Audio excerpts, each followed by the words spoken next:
সংস্কার নিয়ে ভয় নেই উল্লেখ করে বিএনপি মহাসচিব মির্জা ফখরুল ইসলাম আলমগীর বলেছেন, সংখ্যানুপাতিক পিআর পদ্ধতির নির্বাচন দেশের মানুষের জন্য উপযোগী নয়।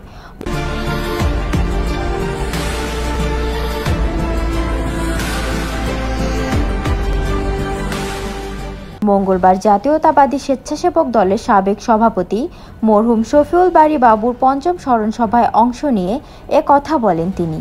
পঞ্চম মৃত্যুবার্ষিকী উপলক্ষে রাজধানীর প্রেস ক্লাবে আয়োজন করা হয় সাবেক ছাত্র দলের সাধারণ সম্পাদক ও স্বেচ্ছাসেবক দলের সাবেক সভাপতি শফিউল বারী বাবুর স্মরণ সভা। এতে উপস্থিত ছিলেন তার রাজনৈতিক সহযোদ্ধা, পরিবার, শুভানুধ্যায়ী ও সাধারণ মানুষ। এ সময় নির্বাচন প্রসঙ্গে মির্জা ফখরুল বলেন, কিছু রাজনৈতিক দল পিআর পদ্ধতির নির্বাচন চায়, যা সম্পর্কে এদেশের মানুষ অবগত নয়। দেশের মানুষের ভোটাধিকার ফিরিয়ে দিতে সরকারকে দ্রুত নির্বাচন আয়োজনের আহ্বানও জানান বিএনপির মহাসচিব।